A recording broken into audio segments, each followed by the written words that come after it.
नमस्कार. नमस्कार. नमस्कार. तुमचं नाव आणि पत्ता सांगा. मी गणेश रामेश्वर हुकिरे, मुक्काम पोस्ट उपळेमा, तालुका जिल्हा धाराशिव.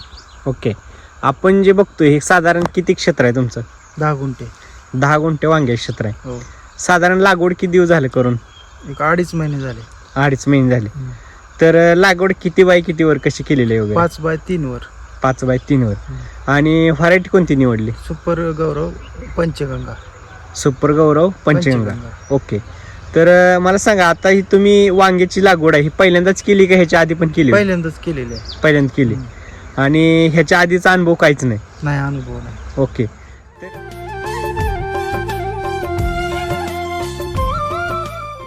तर आता इतरांची वांगी आणि तुमची वांगीमध्ये काय बदल काय वाटतं तुम्हाला? क्वालिटी आणि क्वांटिटी पण वाढलेली आहे. आणि खिडक्याचं प्रमाण काहीच नाही. एक कॅरेटला फक्त 3 ते 4 वांगी फक्त खिडकी निघतात आपल्या इथे. म्हणजे किडका अजिबात नाही. आणि ग्राहकाची सुद्धा ओरड नाही, काय नाही. आणि रिस्पॉन्स भरपूर आहे आपल्याला. ओके. मग तुम्ही ह्याला किडकं नाही, एवढी क्वालिटी एवढं जबरदस्त, ह्याला फ्लावरिंग वगैरे आहे, तर ह्यासाठी काय बेसल डोस काय भरलाय तुम्ही? कृषी अमृतचे 5 पोते RNPH एवढं भरलेलं आहे. म्हणजे RNPH ची ताकद तुम्ही ह्याला कृषी अमृतची ताकद दिलेली आहे. हो. ओके. मला सांगा, तुमच्या बरोबर इतरांनी कोणी प्लॉट केलेत का? सध्या तर नाही आपल्या इथं, पण दुसरीकडले मी ऐकले.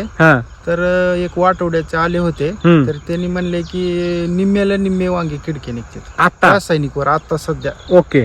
मग मला सांगा, तुम्ही काय असं फवार घेताय की जेणेकरून त्याच्यावर आळीच येत नाही, किंवा तुम्ही कुठले रासायनिक फवार घेतले? रासायनिक कुठलीच फवारणी घेतलेली नाही आपण.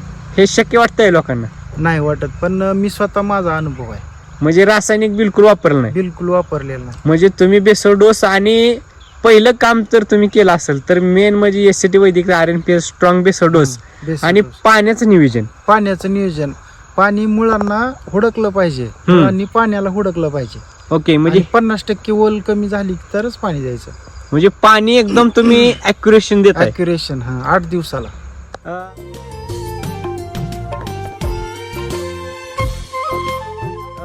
असं लोकांना वाटतं की आमच्याकडंच रोग जास्त येतो किंवा आम्हाला असा रिझल्ट येत नाही, असं काय वाटतं मला? आहे, रासायनिक वर येते रोग, पण असं SCT वैदिक जे वापरलं तर त्यावर रोग कमीत कमी म्हणजे येतच नाही. ज्यावेळेस तुम्ही पाणी जास्त देत होता त्यावेळेस काय वाटत तुम्हाला? त्यावेळेस मूळपूज ही ते प्रॉब्लेम आला, जरा प्रॉब्लेम येत होता. पिवळे पडणे पाणी. म्हणजे SCT वापरून पण प्रॉब्लेम येत होता? पाणी जास्त झालं सुरुवातीला. पण तुम्हाला काय वाटायचं, रिझल्ट येतोय का नाही? येतो का नाही. सुरुवातीला संशय निर्माण झाला, पण ज्या वेळेस मी जसं करत गेलो तसं मला चांगलं वाटलं. म्हणजे आपण सांगतो की पाणी मोजकं दिलं पाहिजे आणि गरजेनुसार दिलं पाहिजे. रिझल्ट यायचा असला तर पाणी व्यवस्थापन व्यवस्थित झालं पाहिजे. जर पाणी जर अतिरेक झालं तर त्याचा रिझल्ट वर परिणाम येतो. ओके. तर मला सांगा, आता तुम्हाला जे माल आहे किती निघतो साधारण? 2 दिवसाला 2 कॅरेट निघतो. 2 दिवसाला 2 कॅरेट. 2 कॅरेट.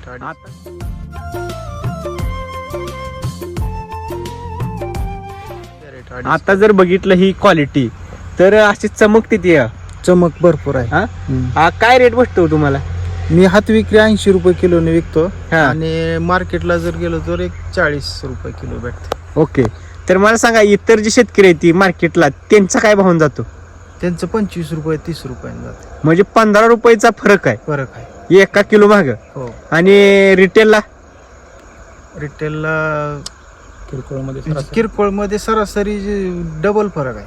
म्हणजे आता तुम्ही विकाय बसता, त्याच्या शेजारी दुसरं वांगीवाला बसतो, त्याची काय जातील? त्याची 60 रुपयाने जाते. तिथं आपल्याला कमीत कमी 20 रुपये फरक आहे. खिडकीचं प्रमाण जास्त आहे, त्यांचं खिडक्याचं प्रमाण अजून जास्त आहे. आता काय शेतकरी म्हणते की SCT वैदिक महाग आहे, काय वाटतं मला? सुरुवातीला खर्च आहे, महाग वाटतंय, पण पुढचा जो खर्च आहे रासायनिक वर आपण जे करत असतो तो खर्च कमी होतो. म्हणजे आपण माती होणारा खर्च जास्त आहे. माती म्हणजे सकल होते आणि सुपोषित होते. म्हणजे माती कसदार होती, सुपीक होती. म्हणजे मातीचा खर्च थोडा जास्त वाटतोय, पण फवारण्याचा खर्च बिलकुल नाही. बरोबर. पण आता रासायनिक मध्ये काय होतं की डोसचा खर्च कमी आणि फवारण्याचा जो खर्च जास्त. म्हणजे आपल्या डोस पेक्षा पण फवारण्याचा खर्च जास्त होतो.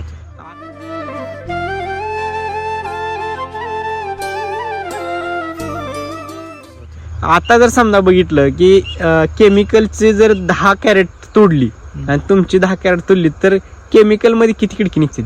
केमिकल मध्ये जवळपास 2 ते 3 कॅरेट खिडकी निघतील.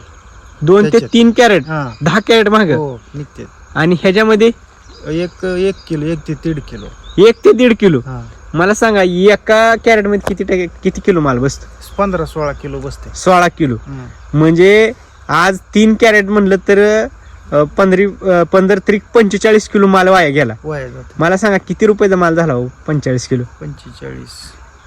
तुमचं 80 रुपयानं जर पकडलं 3,000 रुपये 3,500 म्हणजे 3,500 रुपये तुमचा वायपट जाते. 10 कॅरेटला तोटा आहे. नुकसान आहे. हा आणि आपले किती? 80 रुपये. 80 रुपये. बरोबर. मग मला सांगा ती नुकसान जर आपण डोस मध्ये जर कन्वर्ट केलं तर मला सांगा खर्च आहे का हो? खर्च नाही. हा नाही. कारण की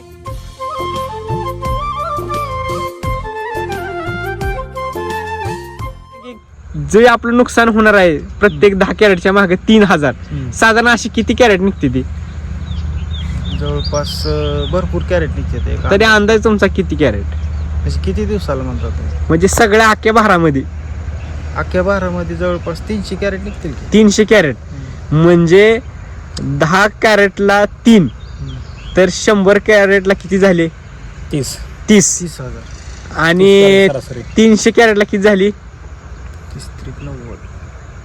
90 कॅरेट 100 कॅरेटच्या आसपास वेस्टेज जातो माल. बरोबर. मग वेस्टेज कॅरेटचा जर आपण विचार केला किती पैसे वेस्ट गेले? जवळपास 40% पैसे वेस्ट जातात. मग 40% पैसे म्हणजे किती पैसे झाले? 100 कॅरेटचं पैसे किती झालं? 3,000. 30,000 रुपये. 30,000 रुपये.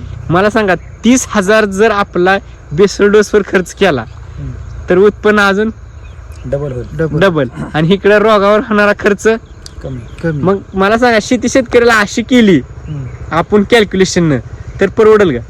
परवडते की. जर आपण मातीव खर्च केला आणि फवारण्याचा खर्च कमी केला आणि किडक्याचं प्रमाण कमी झालं तर शेती परवडेल. शेती परवडते. त्याच्यामध्ये दर पण भरपूर फरक पडतो. 1 किलो मागे 20-15-20 आणि त्याचा तर आपण विषयच खाला नाही. मला सांगा आता 300 कॅरेट माग समजा एका किलोला 15 रुपये जर पकडलं तर 15-10-150 म्हणजे 200 रुपये तुमचं कॅरेटला वाढलं. दरमध्ये वाढतंय रेट. दरामध्ये वाढतंय. दरामध्ये 200 रुपये वाढलं कॅरेट मागे. आणि सुरुवातीला ज्यावेळेस आपण विकतो त्यावेळेस दुसऱ्या वेळेस गिरायकांना आपल्या महाग लागते. म्हणजे गिराईक अजून ओढतंय आपल्याकडे. ओढतंय आपल्याकडे. म्हणजे शाश्वत आपण म्हणेल त्या दरानं अजून गिराईक घेते.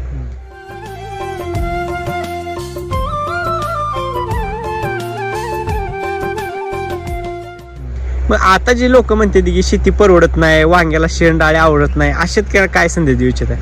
अशा शेतकऱ्यांनी SCT मार्फत जे आहे म्हणजे औषध ते वापरावं. रासायनिकच्या मागे न लागता वैदिक शेती करावी.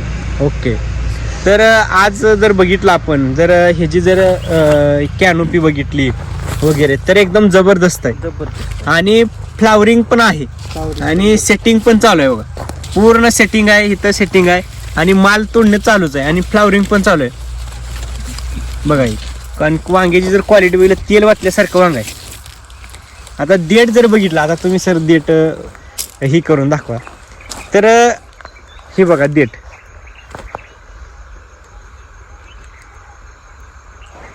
हे सगळं वांग ही देठाव कळतं. आता हे जर बघितलं आपण ही देठ बघितला तर किती लांब देठ आहे बघा. तर आज मी तिला जे शेतकरी कुठलंही पीक करतात त्यांच्यासाठी काय संदेश देऊ इच्छित आहे? SCT वैदिक वापरूनच शेती करावी. आणि रासायनिक मध्ये जे आहे ती माती खराब होते आणि ती माती पूर्ण जर व्यवस्थित झाली आणि व्यवस्थित म्हणजे त्याला पोषण भेटलं तर आपल्याला पीक चांगलंच भेटतंय. ओके, धन्यवाद.